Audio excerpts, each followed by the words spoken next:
가을비가 추적추적 내리는 토요일 오후였다. 한도윤은 떨리는 손으로 신문이 부고란을 다시 한번 읽었다. 이연화. 그 이름 석자가 가슴을 파고들었다. 향년 70세. 50년 만에 다시 보는 그녀의 이름이 부고란에 있다니. 도윤은 거울 앞에 섰다. 72살의 노인이 거울에 비쳤다. 주름진 얼굴, 하얗게 센 머리. 하지만 눈빛만은 23 청년으로 돌아가 있었다. 연화를 처음 만났던 그 시절로. 여보, 어디 가시려고요? 아내 정혜숙이 방문을 열고 들어왔다. 69살의 혜숙은 여전히 단정했다. 45년을 함께 산 아내였다.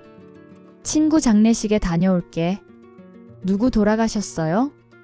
도윤은 잠시 망설였다. 연화라는 이름을 입에 올릴 수 없었다. 혜숙이 모를 리 없었다. 결혼 초 도윤이 술에 취해 연화의 이름을 부른 적이 있었으니까. 하지만 혜숙은 모른 척했다. 평생을 그렇게 살았다. 대학 동창이야. 금방 다녀올게. 혜숙은 더 묻지 않았다. 남편의 검은 양복을 꺼내주며 말했다. 비가 오니까 우산 챙겨가세요. 장례식장은 서울 외곽에 있었다. 도윤은 지하철을 타고 갔다. 택시를 탈 수도 있었지만 시간이 필요했다. 마음을 정리할 시간이. 지하철 안에서 도윤은 눈을 감았다. 1972년 봄이 떠올랐다. 대학문학회에서 처음 만난 연화. 긴 머리를 두 갈래로 닦고 수줍게 웃던 20살의 연화. 시를 좋아한다며 도윤의 습작 노트를 읽어달라고 했던 그녀. 선배, 이 시 정말 좋아요. 네가 있는 곳이 내 봄이다라는 구절이 특히. 그렇게 시작된 사랑이었다. 캠퍼스를 거닐며 시를 읊고 다방에서 커피를 마시며 문학을 논했다. 세상에서 가장 아름다운 시절이었다. 하지만 1973년 겨울 도윤의 아버지가 갑자기 쓰러졌다. 가장이 된 도윤은 학교를 그만두고 돈을 벌어야 했다. 연화와의 이별은 그렇게 갑작스럽게 찾아왔다. 기다릴게요. 얼마가 걸려도 기다릴게요. 연화가 울며 말했지만 도윤은 고개를 저었다. 너는 좋은 사람 만나서 행복하게 살아. 나 같은 사람 기다리지 마. 그것이 마지막이었다. 도윤은 지방으로 내려가 공장에서 일했고 몇 년 후 혜숙을 만나 결혼했다. 연화의 소식은 들리지 않았다. 아니, 듣지 않으려 했다. 장례식장에 도착한 도윤은 잠시 망설이다가 안으로 들어갔다. 영정사진 속 연화는 온화하게 웃고 있었다. 하얀 머리가 되었지만 여전히 아름다웠다. 가슴이 미어졌다. 어머님과는 어떤 관계이신지요? 중년 남자가 다가와 물었다. 상주 리본을 달고 있었다. 아들인 모양이었다. 대학 친구였습니다. 아, 그러셨군요. 와주셔서 감사합니다. 남자는 박민호라고 자신을 소개했다. 45살이라고 했다. 도윤은 민호를 보며 묘한 기분이 들었다. 어딘가 낯익은 얼굴이었다. 젊은 시절 거울에서 보던 자신의 모습 같기도 했다. 조문을 마치고 나오려는데 누군가 도윤을 불렀다. 한도윤 씨 맞으시죠? 70대 초반으로 보이는 여자였다. 이명자라고 자신을 소개했다. 연화의 고등학교 친구라고 했다. 연화가 돌아가시기 전에 부탁한 게 있어요. 꼭 도윤 씨에게 전해달라고. 명자는 주위를 살피더니 봉투 하나를 꺼냈다. 노란 봉투였다. 한도윤 님께라고 떨리는 글씨로 적혀 있었다. 이게 뭡니까? 저도 몰라요. 연화가 마지막에 부탁했어요. 장례식에 오시면 꼭 전해달라고. 혼자 있을 때 읽어보시래요. 도윤은 봉투를 받아들었다. 가벼웠지만 무거웠다. 50년의 세월이 담긴 무게였다. 집으로 돌아오는 길, 도윤은 봉투를 가방에 넣었다 뺐다를 반복했다. 열어볼 용기가 나지 않았다. 연화가 마지막으로 전하고 싶었던 말이 무엇일까? 원망일까? 그리움일까? 집에 도착하니 혜숙이 저녁상을 차려놓고 기다리고 있었다. 많이 슬프셨나 봐요. 눈이 충혈되셨네. 오래된 친구라서. 도유는 밥을 먹는 둥 마는 둥 했다. 봉투가 계속 신경 쓰였다. 해숙이 설거지를 하러 부엌에 간 사이 도유는 서재로 들어갔다. 책상 위에 봉투를 올려놓고 한참을 바라보았다. 연화의 마지막 흔적. 손이 떨렸다. 천천히 봉투를 열었다. 안에는 편지지 여러 장과 낡은 사진 한 장이 들어있었다. 편지의 첫 줄을 읽는 순간 도유는 숨이 멎는 것 같았다. 도윤 씨, 당신에게 하지 못한 말이 있어요. 평생 가슴에 묻고 살았던 비밀이에요. 도유는 안경을 벗고 눈을 비볐다. 그리고 다시 편지를 읽기 시작했다. 당신이 떠난 후 저는 한 가지 사실을 알게 되었어요. 제 안에 우리의 아이가 있다는 것을요. 책상 위로 편지가 떨어졌다. 도윤의 손이 너무 떨려서 잡을 수가 없었다. 아이라니. 연화가 자신의 아이를 가졌다니. 서재 문이 열리고 해숙이 들어왔다. 차 드실래요? 도윤은 황급히 편지를 서랍에 넣었다. 아니야. 좀 피곤해서 일찍 잘게. 해숙은 남편의 창백한 얼굴을 보며 걱정스럽게 물었다. 정말 괜찮으세요? 응, 괜찮아. 해숙이 나간 후 도윤은 다시 편지를 꺼냈다. 이어지는 내용을 읽어야 했다. 연화가 왜 이제야 이 사실을 알리는지, 그 아이는 어떻게 되었는지.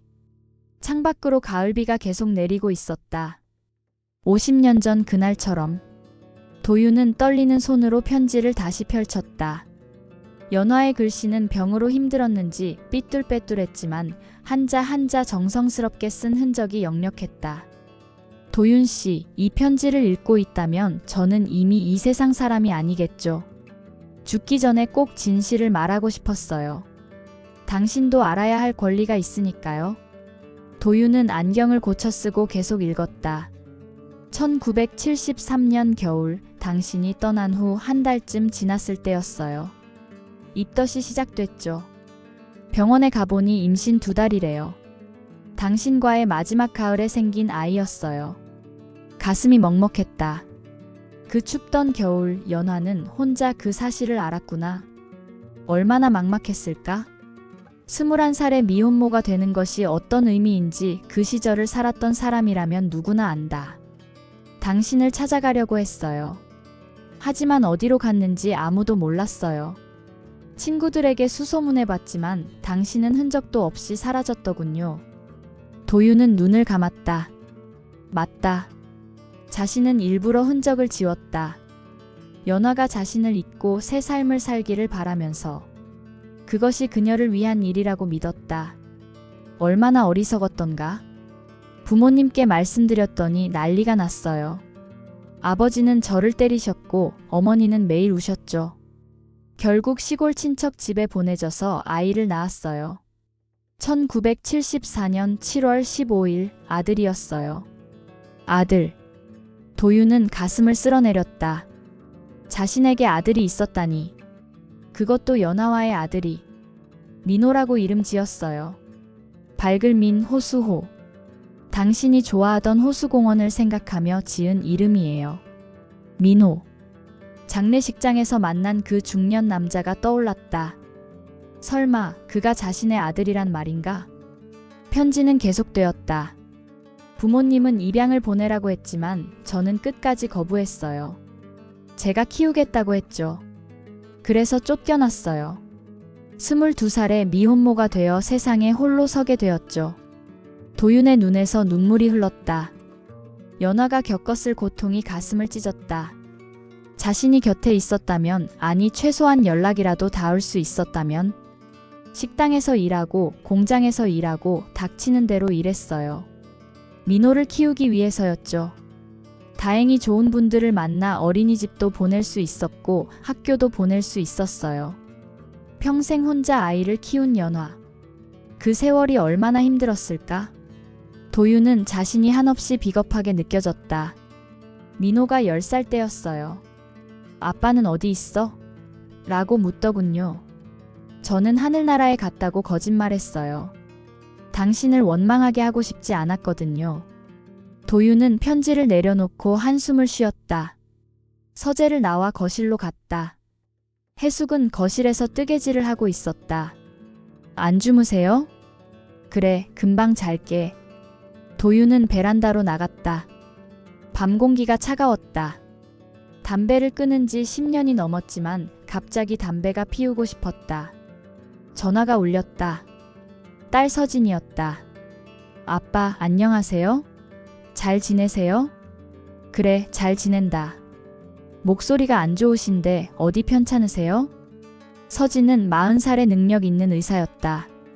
아버지를 많이 닮아 섬세하고 따뜻했다. 아니야, 괜찮아.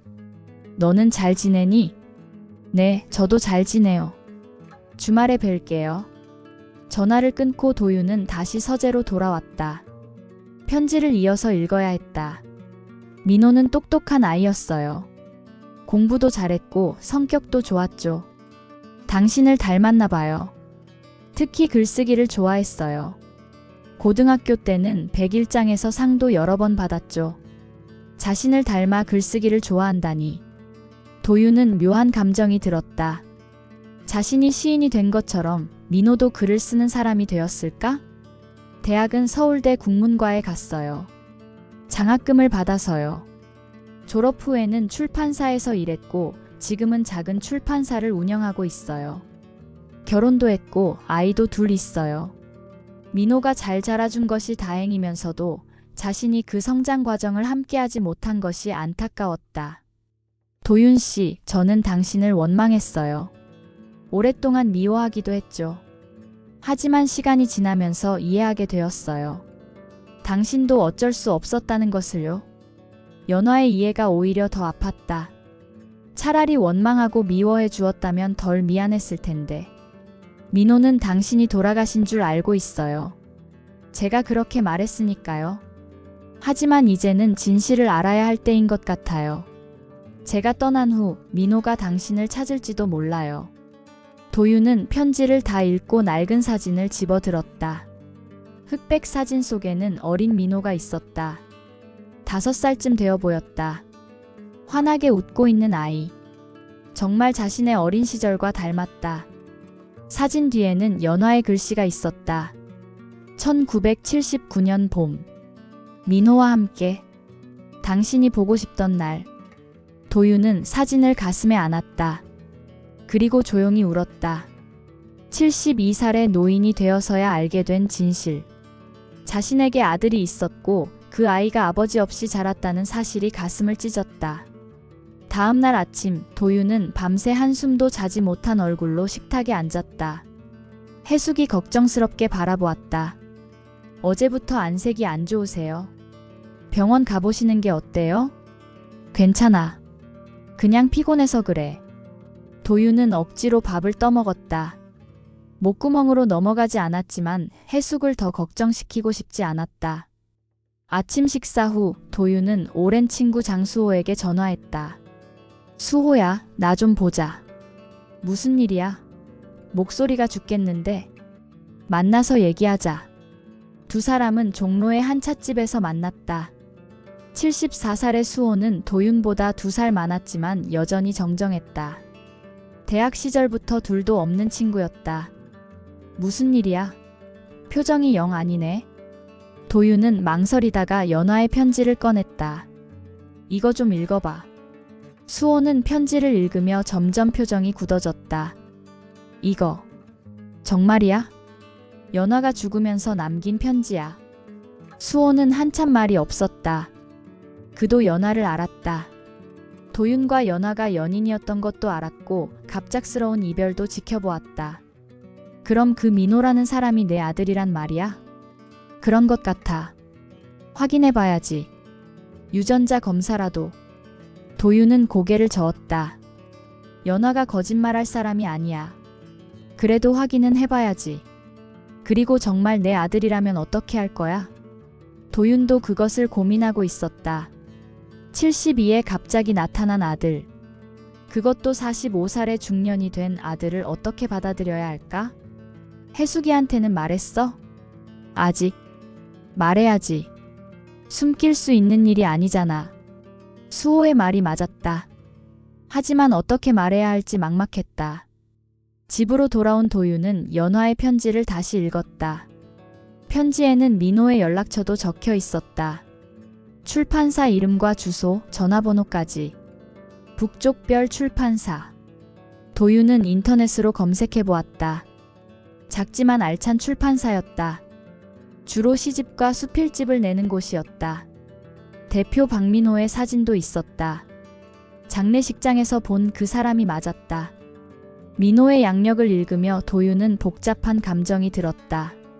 서울대 국문과 대형 출판사 편집장을 거쳐 독립출판사 설립.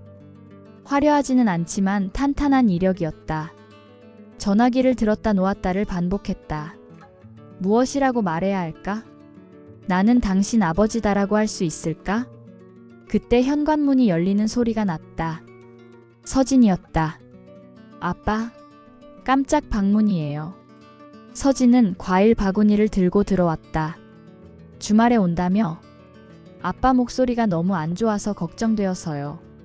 서진은 의사다운 눈빛으로 아버지를 살폈다. 정말 많이 안 좋아 보이세요. 무슨 일 있어요? 도윤은 딸의 손을 잡았다. 서진에게라도 먼저 말해야 할까? 하지만 입이 떨어지지 않았다. 저녁 식사를 하며 서진이 물었다. 아빠, 혹시 첫사랑 있으셨어요? 갑작스러운 질문에 도윤이 놀랐다. 왜 갑자기? 그냥요. 엄마 말고 사랑한 사람이 있었는지 궁금해서요. 해숙이 웃으며 대답했다. 아빠도 젊었을 때는 인기 많았대. 시스는 문학 청년이었다니까. 서진이 아빠를 바라보며 웃었다. 와, 로맨틱하다. 그래서 누구랑 사귀었어요? 도윤은 애써 웃으며 화제를 돌렸다. 하지만 마음속으로는 폭풍이 몰아치고 있었다.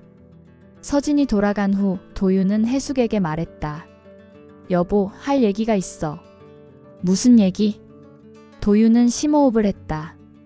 그리고 천천히 입을 열었다. 어제 간 장례식. 사실은 대학 때 사귀었던 사람이었어. 해숙의 표정이 미묘하게 변했다. 이연아 씨? 알고 있었어? 당신이 가끔 잠꼬대로 그 이름을 불렀어요. 오래전 일이지만. 도윤은 죄스러운 마음에 고개를 숙였다. 미안해. 괜찮아요. 지나간 일인데요. 그런데 왜 지금 그 얘기를? 도윤은 편지를 꺼냈다. 이것 좀 읽어봐. 해숙은 편지를 읽으며 점점 얼굴이 창백해졌다. 다 읽고 나서 한참 동안 말이 없었다. 그래서 이 민호라는 사람을 만날 거예요? 모르겠어. 어떻게 해야 할지. 해숙이 한숨을 쉬었다. 당신 아들이잖아요. 만나야죠. 정말 괜찮겠어? 괜찮지 않지만 어쩔 수 없잖아요. 그 사람도 아버지를 알 권리가 있고. 해숙의 이해가 고마우면서도 미안했다. 45년을 함께 산 아내에게 이런 비밀이 있었다니. 다음 날 도윤은 용기를 내어 민호의 출판사로 전화했다. 북쪽별 출판사입니다. 박민호 대표님 계신가요? 지금 자리에 안 계신데요. 어떤 일로 전화하셨는지. 개인적인 일입니다. 제 번호 좀 전해주시겠어요? 도윤은 번호를 남기고 전화를 끊었다. 1시간쯤 후에 전화가 왔다. 안녕하세요. 박민호입니다. 전화 주셨다고요? 네, 저는 한도윤이라고 합니다. 어제 장례식장에서 뵀는데. 아, 어머니 대학 친구분이시군요. 민호의 목소리는 차분했다. 도윤은 떨리는 목소리로 말했다. 만나서 드릴 말씀이 있습니다. 무슨 말씀이신지? 전화로는 어렵고 직접 만나서 말씀드리고 싶습니다. 민호가 잠시 망설이다가 대답했다. 알겠습니다. 내일 오후 3시에 사무실로 오시겠어요? 약속을 잡고 전화를 끊은 도윤은 가슴이 두근거렸다. 내일이면 아들을 만나게 되는 것이다. 45년 만에 처음으로. 약속 시간보다 30분 일찍 도착한 도윤은 출판사 건물 앞 벤치에 앉았다. 가방 속에는 연화의 편지와 사진이 들어있었다. 몇 번이나 꺼내보았다. 어린 민호의 사진. 그 아이가 이제 중년의 남자가 되어 저 건물 안에 있다. 북쪽별 출판사는 건물 3층에 있었다. 작지만 아늑한 사무실이었다. 책 냄새가 가득했다. 직원 2명이 일하고 있었고 안쪽 방에서 민호가 나왔다. 어서 오세요. 한도윤 선생님이시죠? 민호가 정중하게 인사했다. 도윤은 민호의 얼굴을 자세히 보았다. 정말 자신의 젊은 시절과 닮았다. 특히 눈매와 코가 똑같았다. 사무실로 들어오시죠. 민호의 사무실은 책으로 가득했다. 벽면 가득 책장이 있었고 책상 위에도 원고 더미가 쌓여 있었다. 차 한 잔 드시겠어요? 네, 감사합니다. 민호가 차를 준비하는 동안 도윤은 사무실을 둘러보았다. 책상 위에 가족 사진이 있었다. 민호와 아내, 그리고 2아이. 행복해 보이는 가족이었다. 어머니와는 어떤 사이셨는지 여쭤봐도 될까요? 민호가 차를 내밀며 물었다. 대학 문학회에서 함께 활동했습니다. 아주 가까운 사이였죠. 어머니가 대학을 다니셨다는 건 처음 들어요. 저한테는 고등학교만 졸업했다고 하셨는데. 도윤은 가슴이 아팠다. 연화는 자신의 과거를 숨기고 살았구나. 2년 정도 다니다가 그만두신 것 같습니다. 왜 그만두셨는지 아세요? 도윤은 대답할 수 없었다. 당신을 임신해서 그만두었다고 어떻게 말할 수 있을까? 그때 일은 잘 모르겠습니다. 민호가 고개를 끄덕였다. 어머니가 과거 얘기를 잘 안 하셨어요. 특히 아버지 얘기는 절대 안 하셨죠. 아버님 얘기를 안 하셨다고요? 네. 제가 어릴 때 돌아가셨다고만 하셨어요. 사진도 없고 이름도 모르고. 그래서 저는 평생 아버지 없이 살았죠. 도윤은 가방에서 연화의 편지를 꺼냈다. 사실 오늘 드릴 말씀이 그것입니다. 네. 어머니가 저에게 남기신 편지입니다. 읽어보시면 이해하실 겁니다. 민호는 의아한 표정으로 편지를 받았다. 읽기 시작하자 얼굴색이 변하기 시작했다. 손이 떨리는 것이 보였다. 한참 후 민호가 편지를 내려놓았다. 눈이 충혈되어 있었다. 이게 사실입니까? 네. 당신이 제 아버지라는 거예요? 도윤은 고개를 끄덕였다. 민호가 갑자기 일어섰다. 말도 안 돼. 어머니가 왜 이런 거짓말을? 거짓말이 아닙니다. 도윤은 낡은 사진을 꺼냈다. 젊은 시절 연하와 함께 찍은 사진이었다. 이 사진을 보세요. 1973년 가을에 찍은 사진입니다. 민호는 사진을 들여다보았다. 어머니의 젊은 시절 모습이 낯설었다. 그리고 그 옆에 청년. 자신과 놀라울 정도로 닮은 얼굴이었다. 이건 제가 당신 아버지입니다. 믿기 힘드시겠지만 민호가 의자에 주저앉았다. 머리를 감싸 쥐고 한참을 그대로 있었다. 왜 이제 나타나신 거예요? 저도 어제 알았습니다. 어머니 편지를 받고서야. 거짓말. 민호가 소리쳤다. 45년 동안 모르셨다고요? 그게 말이 됩니까? 정말입니다. 저는 어머니가 임신한 것도 몰랐어요. 제가 떠난 후에 아셨다고. 도윤은 차분하게 당시 상황을 설명했다. 아버지가 쓰러져서 가장이 되어야 했던 일, 연하와 연락이 끊긴 일, 그리고 평생 그녀를 잊지 못하고 살았던 일까지. 민호는 고개를 숙인 채 들었다. 때때로 한숨을 쉬었다. 어머니는 왜 저한테 진실을 말하지 않으셨을까요? 당신이 저를 원망하지 않기를 바라셨나 봅니다. 원망이요? 당연히 원망스럽죠. 우리를 버리고 간 사람인데. 민호의 말이 가슴에 박혔다. 하지만 반박할 수 없었다. 결과적으로 그들을 버린 것이나 마찬가지였으니까. 죄송합니다. 사과요? 45년이 지난 지금 사과하신다고 뭐가 달라집니까? 민호가 일어섰다. 저는 이미 아버지 없이 살아왔어요. 이제 와서 아버지라고 나타나시면 제가 받아들여야 합니까? 아닙니다. 강요하는 게 아닙니다. 다만 진실을 알려드리고 싶었을 뿐입니다. 민호가 창밖을 바라보며 말했다. 어머니가 얼마나 고생하셨는지 아세요? 미혼모로 살면서 온갖 손가락질 받고 식당에서 설거지하고 공장에서 밤새 일하고 그렇게 저를 키우셨어요. 도윤은 아무 말도 할 수 없었다. 연화의 고생이 눈에 선했다. 그런 어머니를 보면서 저는 맹세했어요. 내가 성공해서 어머니를 편하게 해드리겠다고. 그래서 죽어라 공부했고 일했어요. 민호가 돌아보았다. 눈에 눈물이 고여 있었다. 그런데 어머니가 돌아가셨어요. 제대로 효도도 못 해드리고. 그리고 이제 와서 아버지가 나타났네요. 너무 늦었어요. 모든 게. 도윤도 눈물을 참을 수 없었다. 정말 죄송합니다. 용서는 바라지 않겠습니다. 다만 뭐요? 한 번만이라도 아버지라고 불러주면 안 될까요? 민호가 쓸쓸하게 웃었다. 72살 노인에게 갑자기 아버지라고 부르라고요? 어떻게 그럴 수 있겠어요? 도윤은 고개를 숙였다. 당연한 반응이었다. 자신이 너무 많은 것을 바랐나 보다. 알겠습니다. 그럼 이만 가보겠습니다. 도윤이 일어서려는데 민호가 말했다. 잠깐만요. 민호가 서랍에서 무언가를 꺼냈다. 낡은 노트였다. 어머니가 남기신 일기예요. 당신 이야기가 많이 나와요. 한번 읽어보세요. 도윤은 연화의 일기를 들고 집으로 돌아왔다. 해숙이 걱정스러운 표정으로 맞았다. 어떻게 됐어요?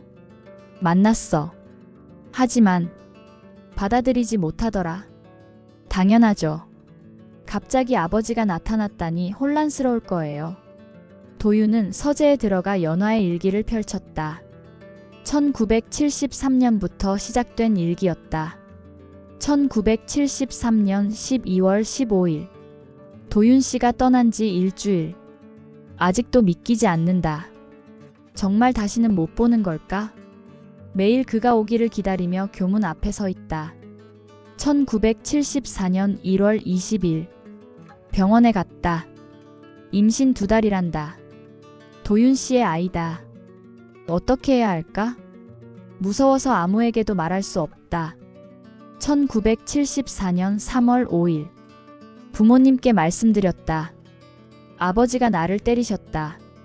어머니는 울기만 하신다. 나는 이 아이를 지킬 것이다. 도윤 씨와 나의 아이니까. 도윤은 일기를 읽으며 계속 울었다. 연화가 겪은 고통이 한 줄 한 줄에 새겨져 있었다. 1974년 7월 15일. 아들을 낳았다. 민호라고 이름 지었다. 도윤 씨를 꼭 닮은 아이다. 이 아이를 보니 도윤 씨가 더욱 보고 싶다. 1975년 4월 10일. 식당에서 일을 시작했다. 민호 분유값이라도 벌어야 한다. 손이 다 부르텄다. 하지만 민호를 생각하면 힘이 난다. 세월이 흐르면서 일기의 내용도 변했다. 도윤에 대한 그리움은 원망으로, 원망은 다시 체념으로 바뀌어 갔다. 1985년 5월 15일. 민호가 아빠는 왜 없어? 라고 물었다. 하늘나라에 갔다고 거짓말했다. 도윤 씨, 당신은 정말 우리에게 죽은 사람이다. 1995년 3월 2일. 민호가 서울대에 합격했다. 장학금까지 받았다. 너무 자랑스럽다. 도윤 씨, 당신 아들이 이렇게 훌륭하게 자랐다. 2005년 11월 20일. 민호가 결혼했다. 좋은 여자를 만났다. 나는 혼자 울었다. 도윤 씨가 있었다면 얼마나 좋았을까? 마지막 일기는 병원에서 쓴 것이었다. 2024년 10월 30일. 이제 시간이 얼마 남지 않았다. 민호에게 진실을 말해야 할까? 아니다. 그냥 이대로 두자. 하지만 도윤 씨는 알아야 한다. 그에게도 아들이 있다는 것을. 일기를 다 읽은 도윤은 망연자실했다. 50년. 연화는 50년을 혼자 짊어지고 살았다. 다음 날 민호에게서 전화가 왔다. 어제는 제가 너무 감정적이었습니다. 죄송합니다. 아니에요. 당연한 반응이었어요. 혹시 다시 한번 만날 수 있을까요? 도윤은 놀랐다. 물론이죠. 언제든지. 이번에는 민호가 찾아왔다. 도윤의 집 근처 카페에서 만났다. 어머니 일기는 읽어보셨나요? 네. 다 읽었습니다. 저도 어제 처음 읽었어요. 그동안 차마 열어볼 용기가 없었거든요. 민호가 커피를 한 모금 마시고 말했다. 어머니가 당신을 많이 사랑하셨네요. 저도 그랬습니다. 평생 잊지 못했어요. 그런데 왜 찾지 않으셨어요? 정말 한 번도 어머니를 찾을 생각을 안 하셨나요? 도윤이 한숨을 쉬었다. 찾고 싶었죠. 하지만 그녀가 새 삶을 살고 있을 거라 생각했어요. 결혼도 했을 거고 아이도 낳았을 거라고. 제가 나타나면 그 행복을 깨뜨릴까봐. 어머니는 평생 혼자 사셨어요. 알고 있습니다. 제 어리석음이었죠. 민호가 물었다. 가족분들은 아세요? 제 존재를?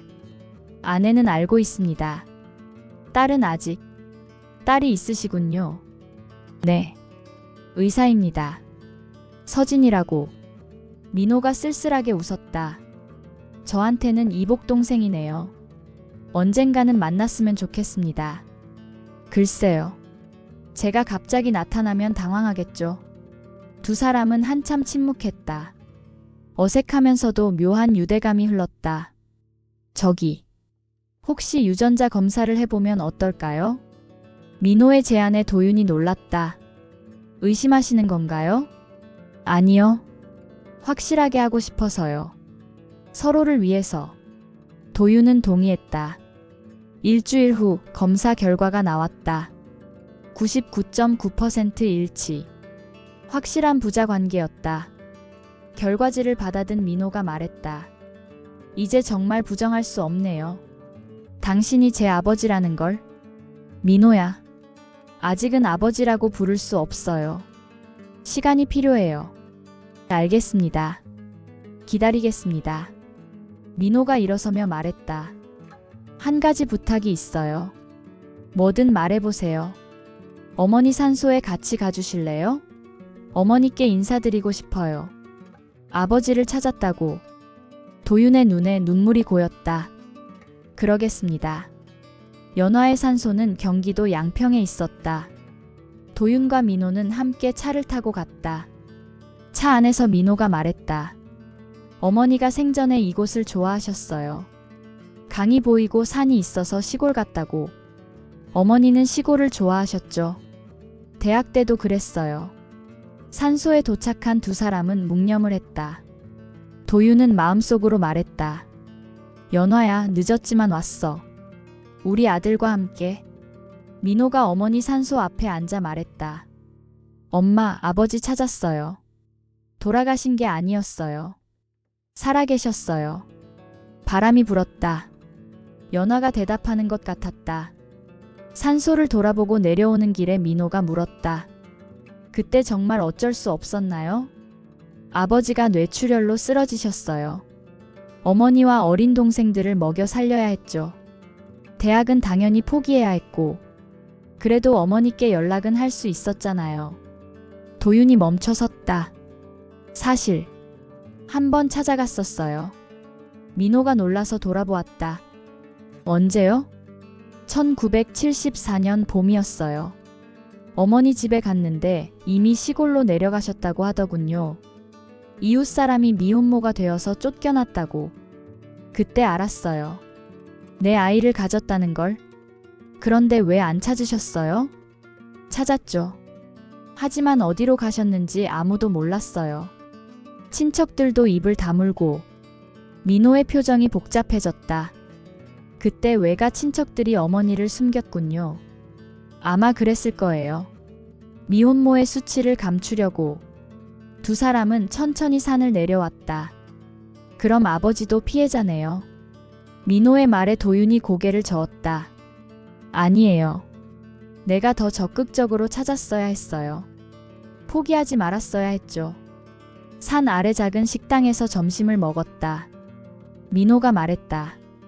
어머니가 해주시던 된장찌개가 생각나네요. 맛있었는데? 요리를 잘하셨어? 네. 힘들어도 항상 따뜻한 밥을 해주셨어요. 도윤은 민호의 어린 시절이 궁금했다. 어떤 아이였어요? 글쎄요. 조용한 아이였던 것 같아요. 책 읽는 걸 좋아했고, 나를 닮았네요. 민호가 처음으로 작게 웃었다. 어머니가 그러셨어요. 아버지를 닮아서 글재주가 있다고. 어머니가 내 얘기를 하셨어요? 직접적으로는 아니지만 가끔 내 아버지는 시를 잘 썼다고 하셨죠. 식사를 마치고 돌아오는 길에 민호가 제안했다. 저희 집에 한번 오시겠어요? 아내와 아이들도 있는데. 도윤은 놀랐다. 정말 괜찮겠어요? 아내한테는 얘기했어요. 아버지를 찾았다고. 민호의 집은 아파트였다. 단정하고 따뜻한 집이었다. 민호의 아내 정은이 인사했다. 안녕하세요. 많이 놀라셨죠? 오히려 제가 죄송합니다. 갑자기 나타나서. 두 아이도 나왔다. 중학생과 초등학생이었다. 할아버지세요? 큰아이가 물었다. 민호가 대답했다. 그래. 너희 할아버지시다. 도윤은 가슴이 벅찼다. 손주들이 있다니. 그것도 이렇게 예쁜 아이들이. 저녁을 함께 먹으며 도윤은 행복했다. 늦었지만 가족을 찾은 기분이었다. 집으로 돌아온 도윤은 해숙에게 오늘 있었던 일을 말했다. 민호네 집에 다녀왔어. 어땠어요? 좋은 가족이더라. 아내도 착하고 아이들도 예쁘고. 해숙이 복잡한 표정을 지었다. 앞으로 자주 만날 거예요? 그건 민호 마음이지. 서진이한테도 말해야 하지 않을까요? 도윤도 그것을 고민하고 있었다. 언제 어떻게 딸에게 말해야 할까? 다음 날 명자가 전화를 했다. 연화의 친구였다. 도윤 씨, 민호 만나셨어요? 네, 만났습니다. 다행이네요. 연화가 그걸 바랐거든요. 민호가 아버지를 만나기를. 명자 씨는 다 알고 계셨군요. 연화가 죽기 전에 다 얘기했어요. 평생 짊어진 비밀이 너무 무거웠나 봐요. 명자가 한 가지 더 알려주었다. 연화가 도윤 씨 시집을 다 갖고 있었어요. 서점에 나올 때마다 샀대요. 도윤은 놀랐다. 자신은 시인으로 4권의 시집을 냈지만 그리 유명하지는 않았다. 정말인가요? 민호한테 물어보세요. 어머니 유품 중에 있을 거예요. 전화를 끊고 도윤은 민호에게 문자를 보냈다. 혹시 어머니 유품 중에 내 시집이 있나요? 잠시 후 답장이 왔다. 네, 4권 다 있어요. 밑줄도 많이 그어져 있고요. 도윤은 눈물이 났다. 연화는 평생 자신을 잊지 않았구나. 민호가 연화의 유품을 정리하다가 또 다른 편지를 발견했다. 도윤에게 전화가 왔다. 아버지, 어머니가 쓰신 편지가 하나 더 있어요. 아버지. 민호가 처음으로 그렇게 불렀다. 도윤은 가슴이 뭉클했다. 어떤 편지인가요? 봉투에 민호와 도윤이 함께 읽기를이라고 적혀 있어요. 두 사람은 다시 만났다. 이번에는 도윤의 서재에서였다. 해숙이 차를 내주고 자리를 비켜주었다. 민호가 편지를 꺼냈다. 두 사람이 나란히 앉아 읽기 시작했다. 사랑하는 나의 두 남자에게 이 편지를 함께 읽고 있다면 나의 소원이 이루어진 것이겠죠. 민호야, 도윤 씨를 원망하지 마라. 그는 너를 버린 게 아니야. 운명이 우리를 갈라놓은 거야. 도윤 씨, 민호를 잘 부탁해요. 그 아이는 당신을 많이 닮았어요. 글 쓰는 재능도 따뜻한 마음도. 내가 가장 행복했던 때는 당신과 함께했던 그 짧은 시간이었어요. 비록 헤어졌지만 그 사랑의 결실인 민호가 있어서 견딜 수 있었어요. 민호야, 네가 태어나준 것에 감사해. 너는 내 삶의 이유였고 기쁨이었어. 아빠 없이 자라게 해서 미안해. 하지만 내 안에는 아빠의 피가 흐르고 있어.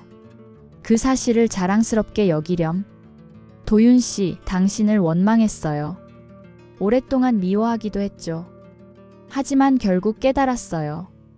우리는 서로를 사랑했고 그 사랑은 진실했다는 것을. 이제 나는 없지만 당신들은 남았어요. 서로를 아끼고 의지하며 살아가길 바라요. 늦었지만 부자의 연을 이어가길.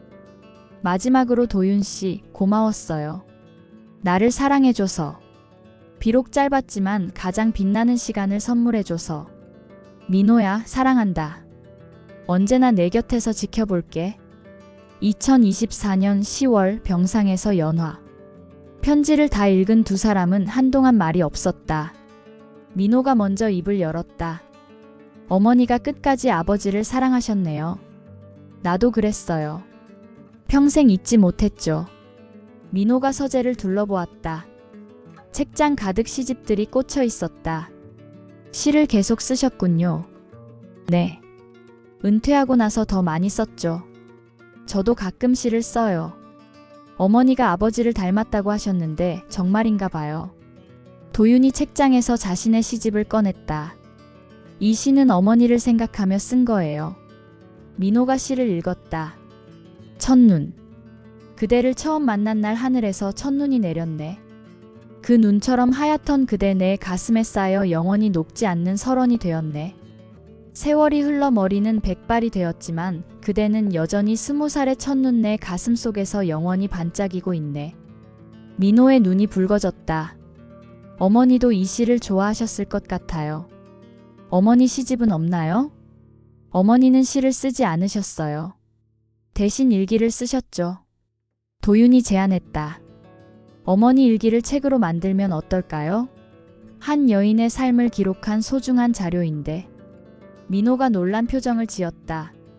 책으로요? 그래요. 당신이 출판사를 운영하니까 가능하잖아요. 민호는 잠시 생각하더니 고개를 끄덕였다. 좋은 생각이에요. 어머니도 기뻐하실 거예요. 두 사람은 연화의 일기를 정리하기 시작했다.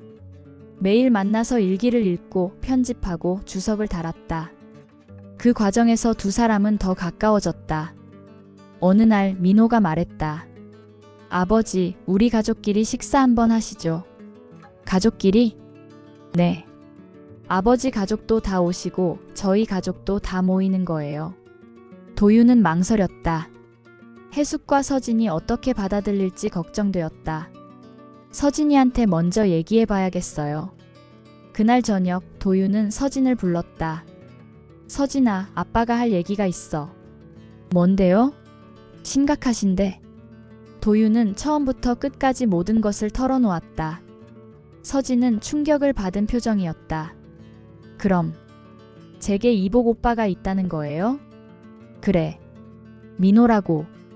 내보다 5살 많아. 서진이 한참 말이 없다가 물었다. 엄마는 아세요? 응. 다 알고 있어. 엄마가 불쌍해요. 남편에게 그런 과거가 있었다니. 엄마도 이해해 주셨어. 서진이 한숨을 쉬었다. 만나봐야겠네요. 그 사람을. 봄이 왔다.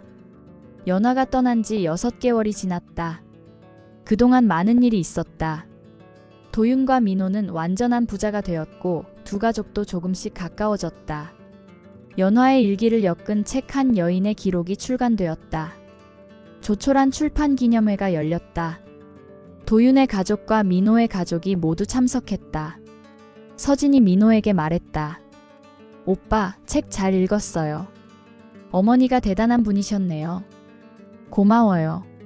서진 씨도 이제 동생이니까 편하게 대해요. 해숙도 민호의 아내 정은과 친해졌다. 앞으로 자주 만나요. 이제 우리도 가족이니까. 출판 기념회가 끝난 후 도윤이 제안했다. 양평 문학축제에서 신앙송회를 한대요. 거기서 연화를 위한 시를 읽고 싶은데. 민호가 동의했다. 좋아요. 저도 같이 읽을게요. 축제 당일 야외 무대에는 많은 사람이 모였다. 도윤과 민호가 나란히 무대에 올랐다. 도윤이 먼저 말했다. 오늘은 특별한 시를 읽으려 합니다. 제 첫사랑이자 이 옆에 있는 민호 시인의 어머니인 이연화님을 위한 시입니다. 청중들이 주목했다. 도윤이 시를 읽기 시작했다. 봄날의 편지. 50년 만에 받은 그대의 편지 떨리는 손으로 펼쳐보니 거기 우리의 청춘이 있었네. 거기 우리의 사랑이 있었네. 그대는 말했지 당신에게 하지 못한 말이 있다고. 그것은 사랑이었네. 그것은 용서였네. 이제야 알았네. 그대가 지켜낸 것이 무엇인지. 혼자 키운 우리의 아들, 그것이 그대의 대답이었네. 봄날의 햇살처럼 따뜻했던 그대, 이제는 봄바람이 되어 우리 곁에 머물러 있네. 영원히 영원히. 이어서 민호가 읽었다. 어머니께. 어머니, 이제야 아버지를 만났어요. 당신이 그토록 숨겨온 그 사람을 죽은 줄 알았던 그 사람을 살아있었어요. 어머니. 어머니는 왜 거짓말하셨나요? 왜 혼자 모든 걸 짊어지셨나요? 이제 알겠어요. 그것이 사랑이었다는 걸. 아버지도 어머니를 잊지 못했대요. 평생 가슴에 품고 살았대요. 이제 우리는 가족이 되었어요. 어머니가 바라던 대로. 하늘에서 보고 계시죠? 당신의 두 남자가 함께 서 있는 모습을 웃고 계시죠? 이제야 모든 짐을 내려놓으셨을 어머니. 신앙송이 끝나자 큰 박수가 터졌다. 많은 사람이 눈물을 흘렸다. 무대에서 내려온 도윤과 민호는 연화의 산소로 향했다. 온 가족이 함께였다. 해숙과 서진, 정은과 아이들까지. 산소 앞에서 도윤이 말했다. 연화, 우리 모두 왔어. 당신이 바라던 대로 한 가족이 되어서. 민호가 이어 말했다. 엄마, 이제 편히 쉬세요. 저희는 잘 지낼게요.